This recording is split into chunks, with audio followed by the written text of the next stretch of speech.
नमस्कार. श्री रमण महर्षी यांची शिकवण भाग 2. श्री रमण महर्षी यांची शिक्षण भाग 2.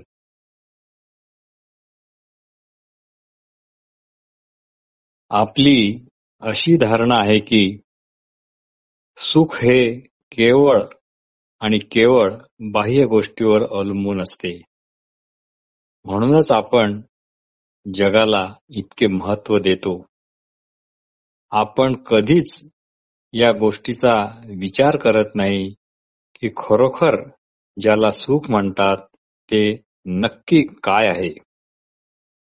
पण रमण महर्षी मात्र म्हणतात की खरे सुख हे आपल्या असणेपणातच आहे किंवा असणेपणातच आहे. आपण आणि असलेपण ह्या दोन गोष्टी नाही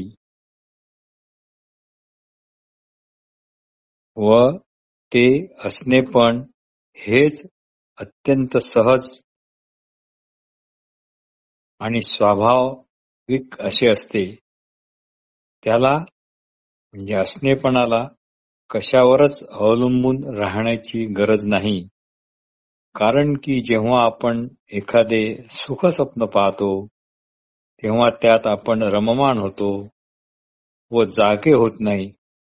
पण जर एखादे भयानक दुःस्वप्न जेव्हा पाहतो तेव्हा मात्र आपण हादरून जातो, घाबरून जातो आणि ताडकन जागे होऊन बसतो.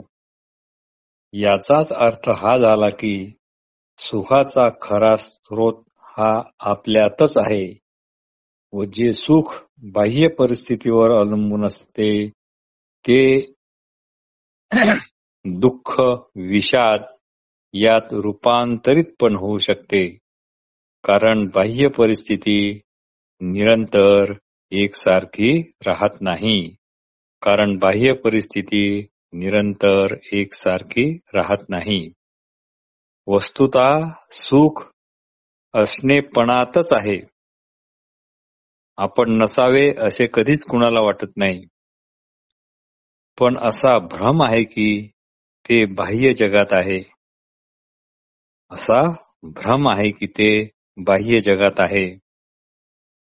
जसा कुत्रा एखादे हाडूक चघळतो, चघळता चघळता त्याच्या दाढीला जखमा होतात आणि त्या जखमेतून रक्त स्रवते. मात्र कुत्र्याला वाटते की ते रक्त हाडातून येत आहे आणि त्याला तो चघळत राहतो. वस्तुतः ते रक्त त्याच्यातूनच येत असते, बाह्य अशा हाडातून येत नसते. असो, शिवाय हे हाडूक कोणी हिसकून घेईल ही पण त्यावेळा त्याला भीती असते आणि त्यावेळी तो त्या भीतीपोटी कावरा-बावरा सुद्धा असतो आणि इकडे तिकडे पळत सुद्धा असतो. म्हणजे मिळणारे सुख नैसर्गिक किंवा सहज स्वभावाचे नाही. हे असे मिळणारे सुख नैसर्गिक किंवा सहज स्वभावाचे नाही. जसे सुख आपल्याच असणेपणात आहे. कारण आपण नसावे असे कधीच कुणाला वाटत नाही. तसेच दुःखाला कारण सुद्धा आपलाच विशिष्ट दृष्टिकोन कारणीभूत आहे. तसेच दुःखाला सुद्धा आपलाच विशिष्ट दृष्टिकोन कारणीभूत आहे. एकाने रमण महर्षीला विचारले, अशी कोणती चूक जगात झाली आहे की जी आता आपल्या सगळ्यांना भोवत आहे? अशी कोणती चूक झाली आहे की ती आपल्या सगळ्यांना भोवत आहे? श्री रमण महर्षी म्हणाले, जग आहे तसेच आहे. जग आहे तसेच आहे आणि ते तसेच राहणार. पण आपण त्याला आपल्या सुखदुःखाचे कारण मानतो. याला कारण आपलीच चुकीची विचार पद्धती. बस हीच आपली चूक झाली आणि ही चूक का झाली, कशी झाली याचा शोध घ्या, म्हणजे सर्व काही ठीक होईल. हीच खरी मूलभूत चूक आहे. आणि हे समजणे हाच यावर खरा रामबाण उपाय आहे, इलाज आहे. बाकी सर्व उपाय म्हणजे केवळ वरवरच्या मलमपट्ट्या होत. बाकी सर्व उपाय म्हणजे केवळ वरवरच्या मलमपट्ट्या होत. म्हणून रमण महर्षी एका ठिकाणी म्हणतात, स्वतःला समजून घ्या. मी कोण आहे, मी काय आहे याचा स्रोत पहा. कारण आपण जे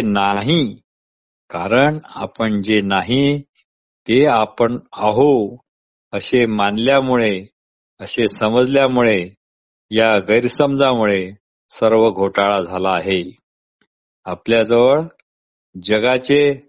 जगभर ढीगभर गाडाभर ज्ञान आहे, पण स्वतःचे ज्ञान मात्र कणभरही नाही. म्हणजे असे ज्ञान हे केवळ अज्ञानच होय. म्हणूनच श्री रमण महर्षी उल्लाडू नारपाडू या पद्य ग्रंथात असे म्हणतात की, स्वतः व्यतिरिक्त जितके ज्ञान आहे ते खरे ज्ञान नाही. स्वतः व्यतिरिक्त जितके ज्ञान आहे ते खरे ज्ञान नाही.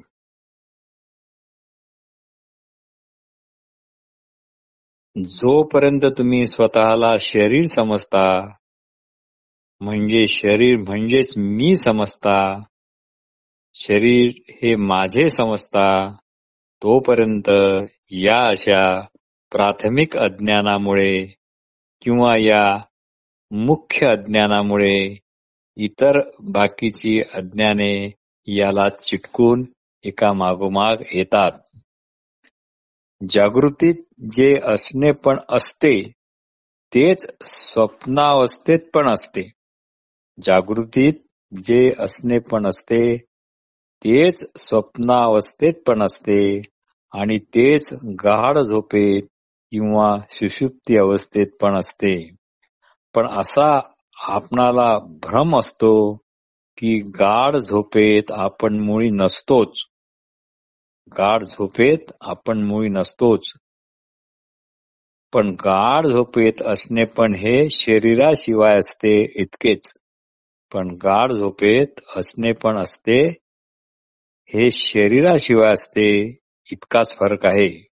म्हणजे आपण शरीराशिवाय असणेपणाच्या स्वरूपात पण असतो. हे एकदा लक्षात आले की मी म्हणजे केवळ शरीर, या अशा भ्रमामुळे आलेल्या इच्छा व भीती इत्यादी भावना विरून जातात. म्हणून जोपर्यंत मी म्हणजे शरीर व शरीर म्हणजेच मी असे वाटते, तोपर्यंत सर्व गुंताडा हा कायम आणि जसा आहे तसाच राहतो. पण आपण आपल्या ठिकाणी असणेपणाने आहोत आणि शरीर शरीराच्या ठिकाणी आहे. म्हणजे आपण असणेपणाच्या स्वरूपात जसे आहो तसेच आहो आणि शरीर मात्र त्याच्या शरीर धर्मानुसार बालक, युवा, वृद्ध, जरा, मृत्यू इत्यादी अवस्थेत रूपांतरित होत असते. पण अशा प्रकृतीच्या अधीन असणाऱ्या शरीरालाच आपण मी समजतो, माझे समजतो. तेव्हा मी व माझे यांची एक दीर्घ मालिका तयार होते. तात्पर्य, जेव्हा आपण मी कोण याचा मनापासून कुठलीही इतर इच्छा मनात न ठेवता विचार करतो, तेव्हा हे लक्षात येते की जगाविषयीचेच विचार येथे जास्त आहेत. जसे जग अनित्य आहे, माया आहे, दुःखांचा पहाड आहे, संसार समुद्र आहे, जड आहे, प्रत्येक जण आपापल्या अनुभवाच्या आधारावर काय तो निर्णय घेत असतो. पण श्री रमण महर्षी म्हणतात की वस्तुतः सर्वांचा शोध हा आपल्याच असणेपणाच्या सुखाचा चाललेला आहे. कारण अमुक तमुक असा मी अंततः दुःखालाच कारणीभूत होतो, हे उशिराने का होईना लक्षात येते. सारांश, आपल्या असणेपणावरच सर्वांचे उपजत प्रेम आहे.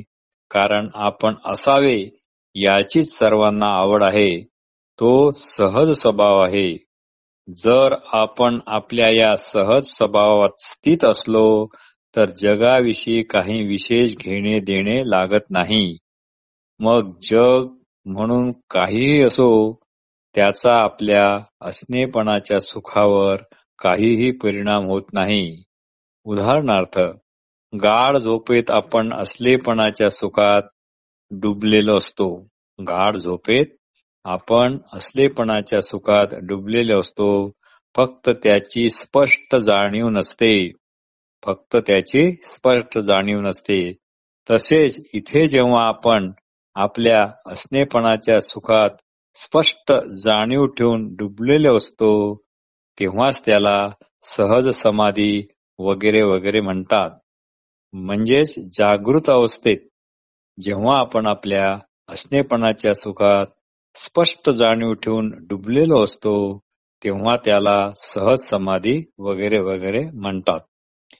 यालाच जागृत सुषुप्ती असे एका ठिकाणी श्री रमण महर्षी म्हणतात.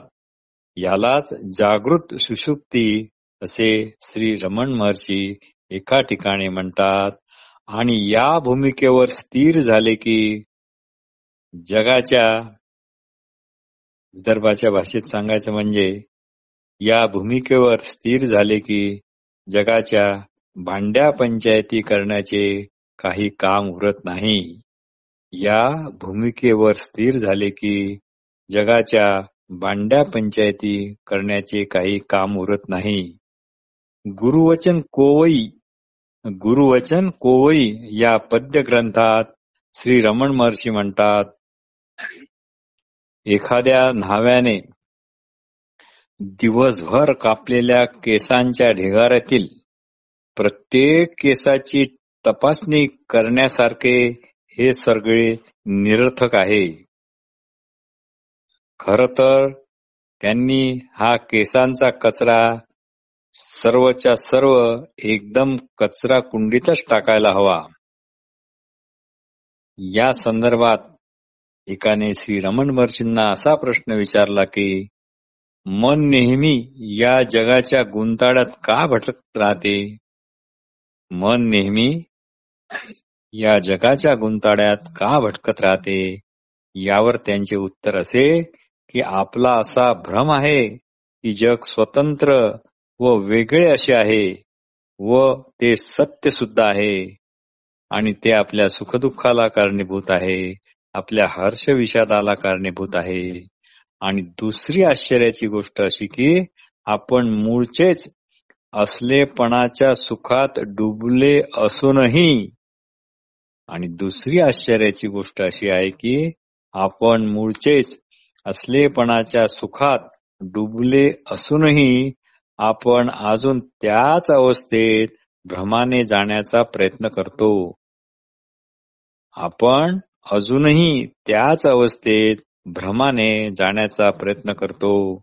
मग एक दिवस असा उजाडतो की आपलेच आपल्याला हसू येते. कारण आपण सुखी होऊ असे नसून मुळातच आपण सुखस्वरूप आहोत. म्हणूनच श्री रमण महर्षी म्हणतात की आपण आहोत म्हणूनच जग आहे. ते काही स्वतंत्र असे वेगळे नाही. म्हणजे आपण म्हणजे जग असे वाटत असेल तर असे जग हे सत्यच म्हणावे लागेल. आणि जर असत्य वाटत असेल तरी त्याचा असलेपणावर काहीही परिणाम होणार नाही. कारण दोरी कधीच साप बनून डसू शकत नाही. कारण दोरी कधीच साप बनून डसू शकत नाही. श्री रमण महर्षी हाच विषय युक्त्या प्रयुक्त्या आणि तर्कद्वारा किंवा प्रश्नोत्तरद्वारा फारच छान प्रकारे समजून सांगत असत. एकदा एकाने त्यांना असा प्रश्न विचारला की मी हे सर्व जग प्रत्यक्ष माझ्या सर्व पंचेज्ञानेंद्रियाने अनुभवत आहे, त्याला मी असत्य कसे काय म्हणू? यावर श्री रमण महर्षी म्हणाले, ज्या जगाला तुम्ही सत्य समजता ते जगच तुमची एका अर्थाने टिंगलटवाळीच करत आहे, ते तुमच्या लक्षात येत नाही. ते तुमची टिंगलटवाळी कशी करते हे बघा. जगाला सत्य मानण्याच्या उपद्व्यापामुळे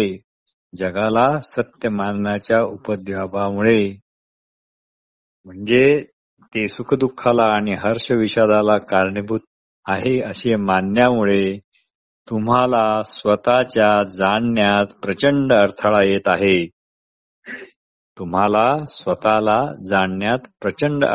आहे. पण एकदा हे समजले की अरे अजून मी स्वतःला जाणलेच नाही, तर मी जगाला योग्य रीतीने जाणू शकेल. हीच गोष्ट श्री रमण महर्षींनी आपल्या उल्लाडू नारपाडू या पद्यग्रंथात सांगितली आहे.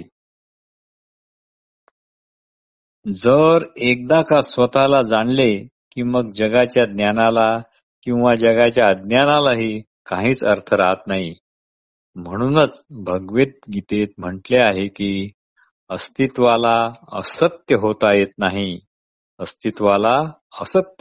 नाही आणि जे अस्तित्व नाही त्याला सत्य होता येत नाही. नासतो विद्यते भावो ना भावो विद्यते सतः असो मांडुक्य उपनिषदाच्या मांडुक्य कारिकात सुद्धा म्हटले आहे की जे आधी नव्हते ते नंतरही असणार नाही, जे आधी नव्हते आणि नंतरही असणार नाही व सध्या पण असू शकत नाही. म्हणूनच रमण महर्षी म्हणतात की जगाच्या नसण्याचा विषय हा कोणतीही एक उपमा देऊन व्यवस्थित समजावून सांगता येत नाही. एकदम 3 उपमांच्या माध्यमातून थोडाफार समजावून सांगण्यात येतो.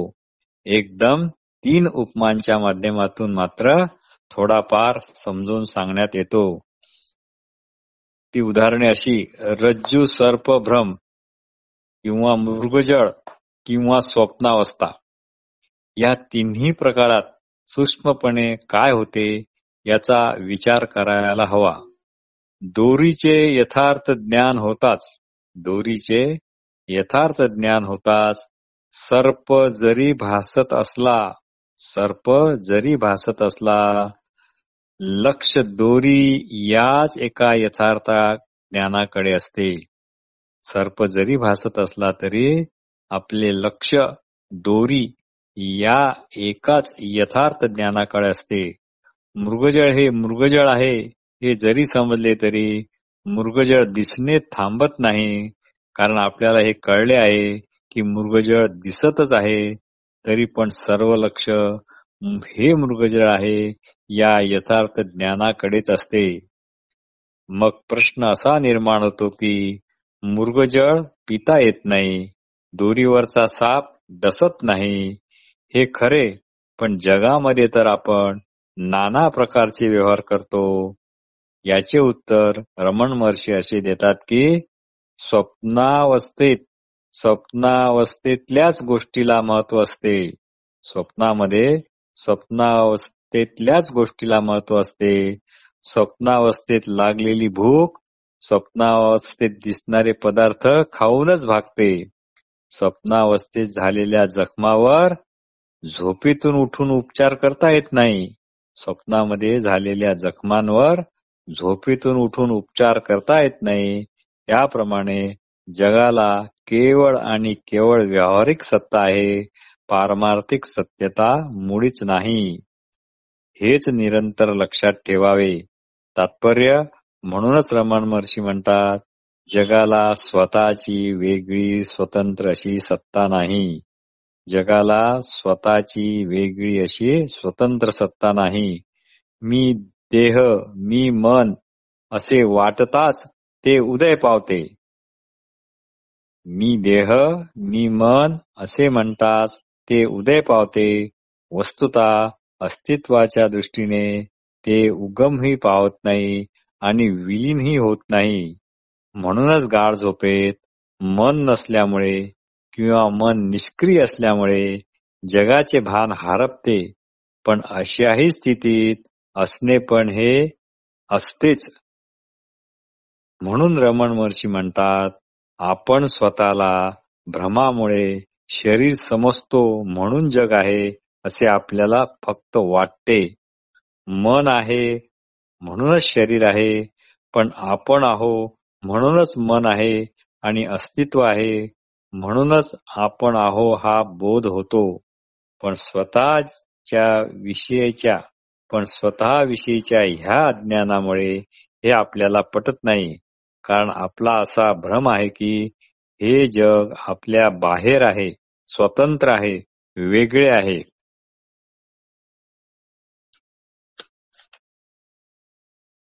यातून आणखी एक भ्रम तयार होतो, तो म्हणजे काल परिच्छेद, वस्तू परिच्छेद आणि देश परिच्छेद अशा प्रकारचा. फक्त अज्ञानी माणसाच्या गाढ झोपेत आणि ज्ञानी माणसाच्या आत्मबोधात जग जग म्हणून स्वतंत्र आणि वेगळ्या अस्तित्वाचे मुळीच नसते. सारांश, मन विचार करते म्हणूनच जग आहे. वस्तुतः केवळ आणि केवळ अस्तित्व आहे. म्हणून रमण महर्षी म्हणतात, जग म्हणजे दुसरे तिसरे काहीच नसून केवळ पंच ज्ञानेंद्रियाने कळत असलेले ज्ञान व त्याच्या संबंधी विचार करीत असलेले मनच होय. म्हणूनच श्री रमण महर्षी म्हणतात, जग म्हणजे दुसरे तिसरे काही नसून केवळ पंच ज्ञानेंद्रियाने कळत असलेले ज्ञान व त्याच्या संबंधी विचार करीत असलेले मनच होय.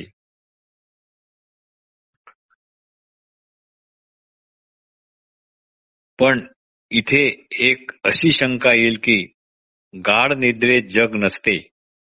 ते कदाचित जो गाढ निद्रेत आहे त्याच्यासाठी असेलही, पण सर्वच काही गाढ निद्रेत नसतात. त्यांना जग आहे असाच त्यांचा अनुभव असतो. गाढ निद्रेत असणाऱ्याच्या दृष्टीने जरी जग नसते तरी इतरांना जग असतेच ना. पण जग आहे असे म्हणणाऱ्याचा हा पुरावा. रमण महर्षी म्हणतात की जग आहे असे म्हणणाऱ्यांचा हा पुरावा सुद्धा अतिशय तकलादू आहे. कारण जागे असणारा आणि जागे राहून जग आहे असा म्हणणारा त्याच्या गाढ निद्रेत जग नाही हेच अनुभवतो. त्याच्या गाढ निद्रेत जग नाही हेच अनुभवतो. म्हणून त्याचा पुरावा हा संशयास्पद आहे. म्हणून या व्यतिरिक्त दुसरा पुरावा हवा, पण तो सापडत नाही. आणि दुसरी एक महत्वाची गोष्ट अशी की प्रत्येकाचे जग वेगवेगळे असते. आणि दुसरी पण एक महत्वाची गोष्ट म्हणजे प्रत्येकाचे जग वेगवेगळे असते. स्त्रियांच्या, पुरुषांच्या, मुलांच्या दृष्टीने ते वेगवेगळे असते. त्यामुळे कोणते खरे समजायचे? म्हणून सारांश असा की मनच आपल्या अचिंत्य शक्तीने खरोखर आत असणारे जग बाहेर आहे असे भासविते. मनच आपल्या अचिंत्य शक्तीने खरोखर आत असणारे जग बाहेर आहे असे भासविते. भ्रमामध्ये पण शक्ती असते. जसे एखादा स्वप्न पाहून राहिला आहे व हे पण समजून आहे की मी स्वप्न पाहत आहे असे कधीच शक्य नाही. यालाच भ्रमाची शक्ती असे म्हणतात. रमण महर्षी एका ठिकाणी म्हणतात की याकरता आपले खरे स्वरूप ओळखणे हे अतिशय महत्वाचे आहे. आपण शरीर, मन इत्यादी नाही. आपण शरीर, मन इत्यादी नाही. आणि त्यामुळे आपल्या असणेपणात मात्र काहीच बदल होत नाही. आपण आहो असे अनुभवणे म्हणजे विचार नव्हे. विचाराने असलेपण सिद्ध होत नाही. असणेपण हे विचारातीत आहे. याकरता त्याचा विचार करावा लागत नाही. पण भ्रमाने जर आपण स्वतःला शरीर, मन इत्यादी समजलो की मग इतर विपरीत कल्पना ह्या त्या सोबतच येतात. उदाहरणार्थ मी, तू, तुझे, माझे, भूतकाळ, भविष्यकाळ, जवळ, दूर इत्यादी इत्यादी. म्हणूनच गहाळ निद्रेत किंवा आत्मबोधात शरीर, मन इत्यादी नसतात तरी पण असणेपण मात्र तसेच्या तसेच असते. हेच असणेपण जागृत व स्वप्नावस्थेत सुद्धा जसेच्या तसे असते. म्हणून सर्वात महत्वाची गोष्ट हे समजणे आहे की आपण देह, मन इत्यादी नाही आहोत. जर आपण स्वतःला देह, मन समजत असू तर मग जग आहे. व जर आपल्या असणेपणावर लक्ष म्हणजे आत्मबोध असेल तर जग जग न राहता ते असणेपणच आहे असा दृढ अपरोक्षानुभव येईल. कारण शरीर व मन इत्यादी हे जड आहेत. ते आपण आहोत असे स्वतःहून कधीच म्हणू शकत नाही. पण केवळ स्वतःविषयीच्या अज्ञानामुळे असणेपणाची आणि जडत्वाची एक ग्रंथी तयार होते व मी देह, मन इत्यादी आहे असा भ्रम निर्माण होतो.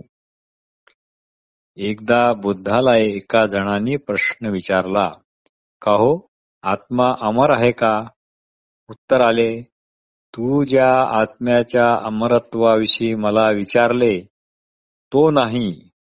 उत्तर आले, तू ज्या आत्म्याच्या अमरत्वाविषयी मला विचारले तो नाही, कारण ते एक असत्य आहे.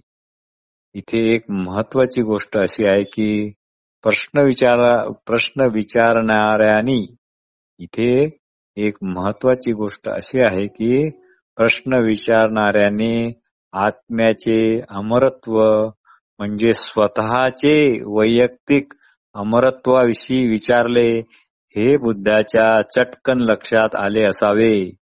प्रश्न विचारणाऱ्यांनी आत्म्याचे अमरत्व म्हणजे स्वतःचे वैयक्तिक अमरत्वाविषयी विचारले हे बुद्धाच्या चटकन लक्षात आले असावे. म्हणून त्यांनी हे असे नकारात्मक उत्तर दिले. कारण मुळात प्रश्नच चुकीच्या धारणावर आधारित होता. बुद्धाचे म्हणणे असे नव्हते की आपला असणेपणा हा असत्य आहे. ऐकणाऱ्याच्या प्रश्नकर्त्याच्या मनात असा भ्रम आहे की याविषयी बुद्धाचा नकारात्मक दृष्टिकोन आहे. म्हणून त्यांनी पुढचा अजून एक प्रश्न विचारला,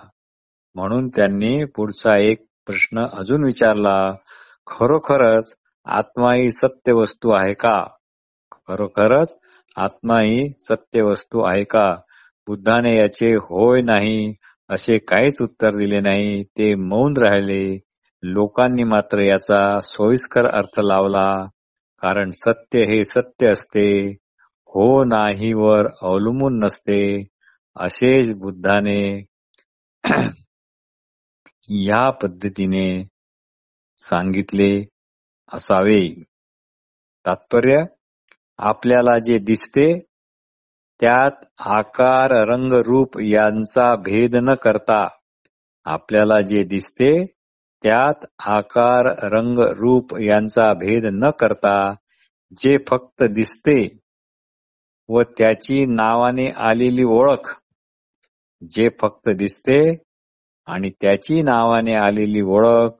भूतकाळात जेव्हा आपल्याला लोटत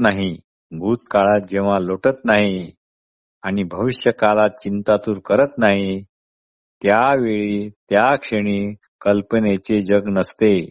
तसेच जे या चालू क्षणी ऐकू येते त्यात फक्त ध्वनी असतो. शब्द अपरिचित म्हणून अर्थ हे तिथे अर्थहीन असतात. अर्थाकरता काहीतरी आठवावे लागते.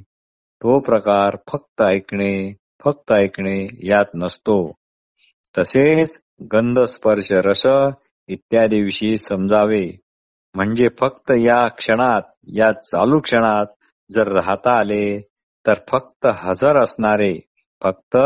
असणारे या क्षणी अनुभव येत असणारे पंचज्ञानेंद्रिय ध्यानच आपणच होतो आणि तेच सत्य राहते व यावर आधारित आठवणारे किंवा कल्पना करून निर्माण केलेले काहीच असत नाही. हेच खरे ध्यान होय. वाटले तर याला ध्यान म्हणा. हाच खरा एकांत, हाच खरा निवांतपणा, हेच खरे निस्तब्ध मन, हाच खरा आत्मसंवाद. ज्या आत्मसंवादात भाषेचे बंधन नाही.